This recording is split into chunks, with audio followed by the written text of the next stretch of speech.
Sophia Parker clutched the worn strap of her tote bag as she approached the towering glass doors of the Celeste Resort. The name itself, embroidered on the crisp brochure she kept folded in her wallet, was a promise she had chased for months. Quiet and modest, Sophia worked as a housekeeper at a modest motel on the edge of town. Every tired morning and aching evening was a step toward this rare, shimmering weekend of luxury, her birthday gift to herself. She adjusted her faded thrifted cardigan, smoothing the wrinkles out of her plain skirt, feeling the weight of the simple clothes against the echoing marble floors and gleaming gold accents inside. The air smelled of fresh orchids and rich cedarwood, a stark contrast to the faint scent of soap and bleach she was used to each day at work. Well-dressed guests floated by, chatting in voices that barely touched Sophia's ears, their shoes clicking on polished stone. At the front desk, she hesitated, attempting to remember the words she'd rehearsed all week. "Hello, I have a reservation. I'm here for the, concierge service?" Her voice wavered, eyes downcast. The attendant, a slender man in an impeccably tailored suit, glanced up sharply and smirked. "You don't belong here," he said coldly, his voice loud enough for nearby guests to hear. He slid her reservation form back across the desk as if it burned his fingers. A cluster of guests nearby glanced over, some sneering, others whispering amusement. Sophia's cheeks burned as she stood frozen, a visitor lost in a world that was never hers. The glittering resort no longer felt like a dream, it felt like a cold reminder of the gap she could not cross. The sting of the attendant's words lingered long after Sophia slipped away from the bright lobby. A few patrons exchanged amused glances, a pair of teenagers by the entrance shot her mocking smiles, their hushed whispers like sharp knives slicing invisible wounds. "Guess she's lost," one murmured. Nearby, a middle-aged woman in an expensive dress shook her head with a pained expression, but turned quickly as if ashamed to be seen observing. The room was divided, some openly amused, others carefully indifferent. Sophia's steps were slow and measured as she exited through the side doors, feeling every eye burn through her like cold glass. Outside, she sank onto a wooden bench beneath a gnarled oak tree. The crisp autumn wind tugged at her threadbare sweater, but she barely noticed. Her cheeks were wet, not from the wind, but from unshed tears trembling on her lashes. She stared at the gravel path leading away from the Celeste Resort, where ever so briefly she had imagined herself belonging. That illusion now shattered, stirring not just embarrassment but a tidal wave of sorrow and disbelief. Why was this moment, this one carefully saved for, so cruelly ripped away? Her mind drifted to the past 5 years, 5 years of dawn breaks and late-night scrubbing, years filled with moments that whispered sacrifice. There was the autumn she skipped lunch after lunch just to set aside enough for a single weekend. The nights she wiped down bed sheets while her own back ached, forcing herself to smile despite exhaustion and nagging migraines. The small joys she abandoned, a coffee with friends, a new pair of shoes, a movie ticket. Because she had a dream, this weekend, the reward for all the quiet battles no one saw. The doctor's voice echoed in her thoughts. "You need a break, Sophia. Your body's telling you that." Sophia had nodded, desperately craving something different, something kinder to her worn nerves. The Celeste Resort had gleamed in flyers she'd found tucked into her motel room, an oasis promising peace.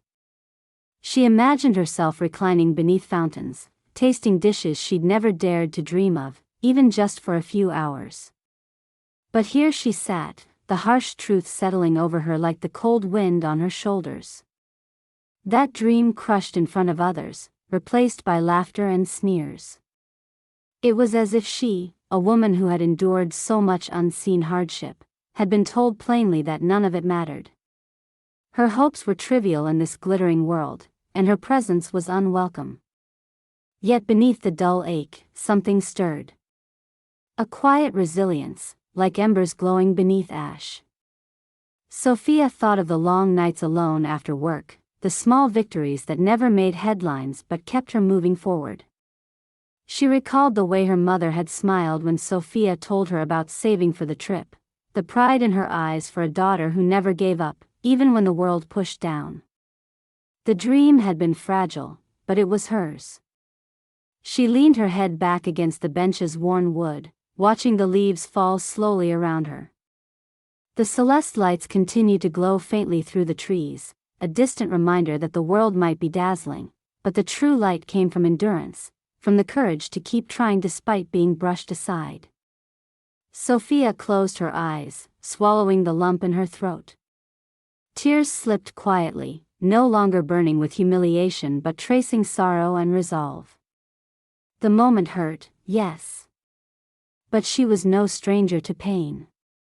More than that, she was a woman who had fought for this simple chance, however brief. Minutes passed, the wind shifted, and Sophia slowly pushed herself up. Her shoulders were stiff, her heart heavy, but the fire beneath her calm spirit refused to die. She would leave, yes. But not broken, not defeated. There was more to be done yet, even if it meant walking away this time with nothing but the memory of a dream awaiting her own moment to rise. As Sophia rose from the bench, the sharp autumn air felt colder, prickling her skin in a way that seemed to echo the sting of earlier humiliation. She wrapped her cardigan tighter around her, while her eyes drifted toward the sprawling facade of the Celeste Resort. The glossy marble and golden fixtures now seemed distant and uninviting. She was turning away to leave when something near the side entrance caught her attention, a dull glint of metal locking a heavy door, accompanied by a faded sign that read, "Emergency Exit." Curiosity pried at her, as if her body refused to accept leaving without a last look. Approaching cautiously, Sophia noticed the door was padlocked shut, but the lock appeared old and rusted. A sliver of light seeped through the cracks, casting long shadows over an irregular heap of objects piled close to the threshold.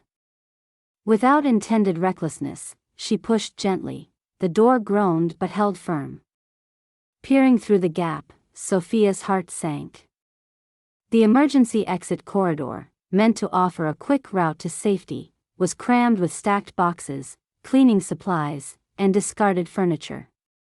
Cardboard cartons towered precariously against the walls, restricting passage to a narrow, cluttered path that was both a clear fire hazard and a blatant violation. Beyond, a faint musty smell wafted, a mixture of damp wood and chemical cleaner, like something left too long without care. Her pulse quickened. This was more than poor housekeeping. This was a risk that could catch anyone, staff or guest, in dire danger.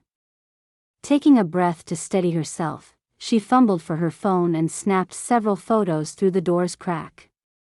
The images captured the chaos inside, the cramped, obstructed passage clearly unsuitable for emergency use. Sophia's fingers hovered over the screen as she composed a brief but detailed email.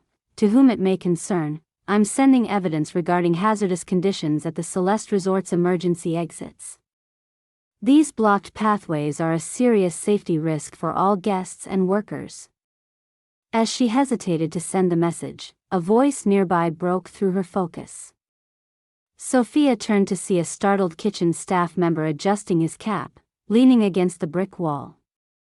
"We aren't even fully certified for the health codes here," he muttered, eyes darting nervously. Management pressured the inspector, that's the ugly truth.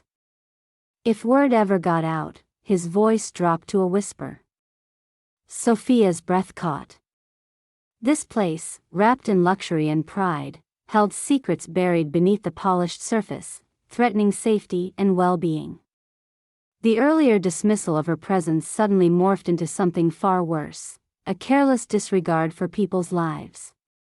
Driven by a swelling mix of indignation and resolve, she nodded silently and pulled out her phone again to add a note about the overheard admission. The man glanced sideways, lips pressed tight, then shuffled away silently. Sophia, feeling the weight of the moment, decided it was enough. She composed one final message, attaching the photos and detailed observations, then send it to the local consumer safety journalist she'd once followed, someone known for exposing unsafe practices. Her heart thudded not with hesitation but with quiet determination. Though the resort had rejected her, she could make her voice impossible to ignore. Stepping away, she took one lingering glance at the Celeste's grand entrance. The guests inside remained oblivious, wrapped up in their own indulgences, but Sophia knew something different now. The gleaming paradise concealed cracks beneath the surface, cracks she was determined to shed light on. As she walked down the quiet street, the distance between her small figure and the looming resort seemed less daunting. Though she felt no closer to luxury, she carried with her a sense of purpose. Rejecting her had been cruel, but it had also thrust her into a new role, one demanding strength, truth, and the courage to fight, whether the world listened or not. Her pace quickened, the chill in the air offset by the fire stirring in her chest. This was not the end of her story, she realized. It was only the beginning of something far bigger than herself. Within days of Sophia's email going out, the local journalist's exposé hit the newsstands and social media platforms with a force that surprised even Sophia. The headline read, "Luxury Resorts' Hidden Dangers, Blocked Fire Exits and Questionable Health Practices Uncovered."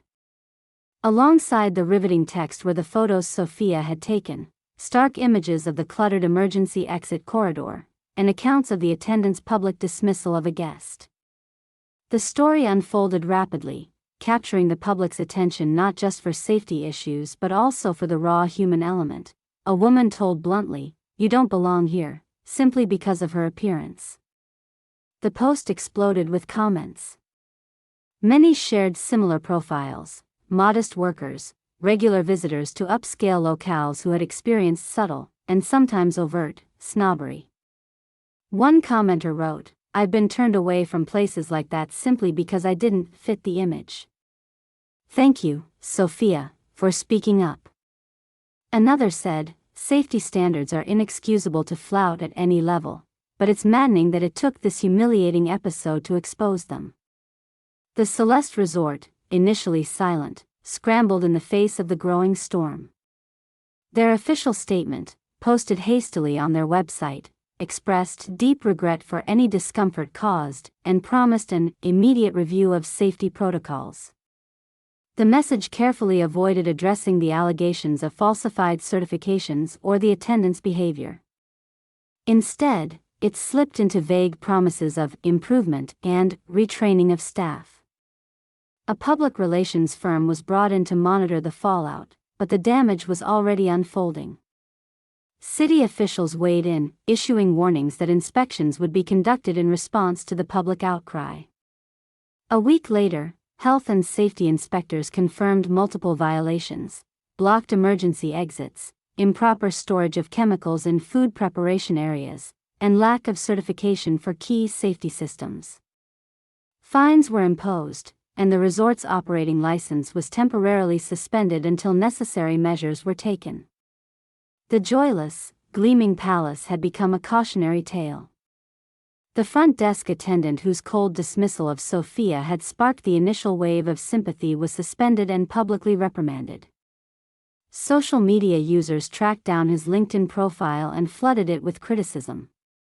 The resort's management distanced themselves, emphasizing that they did not endorse any disrespectful behavior toward guests. The momentum did not stop there. Messages poured into Sophia's phone and inbox from strangers and members of her own community, people who admired her courage and applauded her for speaking truth to power. "You made us all proud," one message read. "I was too afraid to say anything before. Now I will." Her story inspired others to come forward with their own tales of exclusion and injustice, shaking the polished exterior of elite spaces that had long operated without scrutiny. The conversation grew, no longer just about safety violations but about who gets to belong and who is told they don't. Through it all, Sophia stayed quiet but moved with a steady resolve that did not go unnoticed.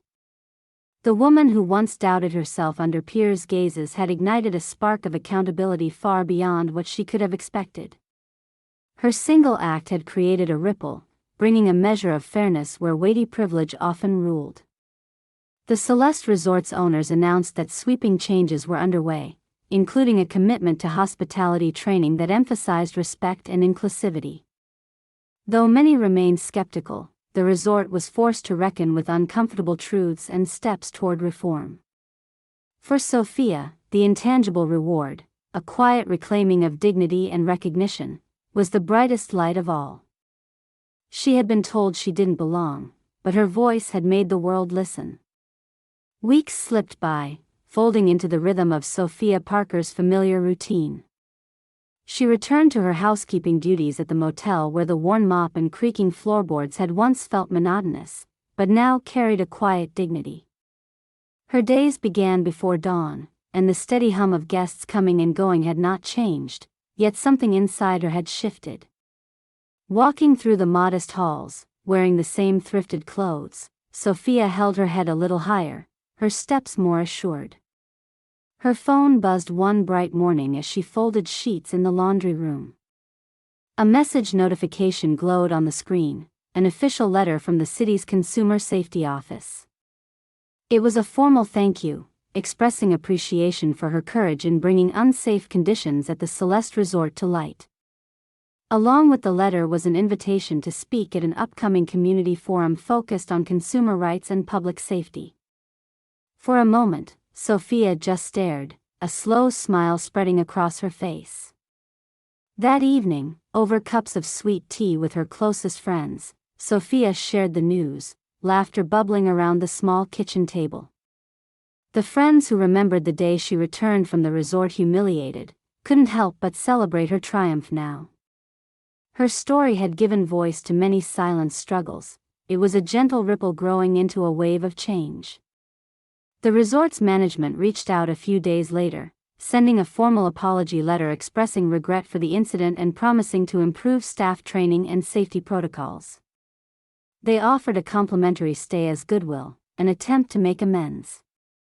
Sophia read the letter with composed grace. She didn't see the need to respond. She had moved beyond seeking their approval. The apology was noted, but the past remained firmly closed. On a leisurely afternoon walk, Sophia passed the front of the Celeste Resort. The grand building still gleamed, but now a new sign hung by the entrance, under new management, committed to safety and respect. It marked a change that had come not from polished marketing campaigns but through the persistence of quiet courage and public pressure. As she turned away, Sophia felt a steady calm wash over her. She thought of the woman she had been, the modest housekeeper who once stood uncertain beneath the marble floors. Now, she held her place in the world with the dignity she had earned, not because of wealth or status, but because of unwavering courage. Later that day, Sophia settled into a worn armchair near the window, a book resting on her lap, as golden light spilled in through the curtains. Her friends' laughter echoed faintly from the kitchen, filling the small home with warmth. She sipped her tea slowly, savoring the quiet strength that had blossomed from pain and rejection. Sophia didn't need the lavish trappings of the resort to claim her worth. She had something far more rare and enduring, the knowledge that standing up for herself and others had changed lives. In the calm of that late afternoon, she smiled softly, thinking that wasn't just enough, it was everything.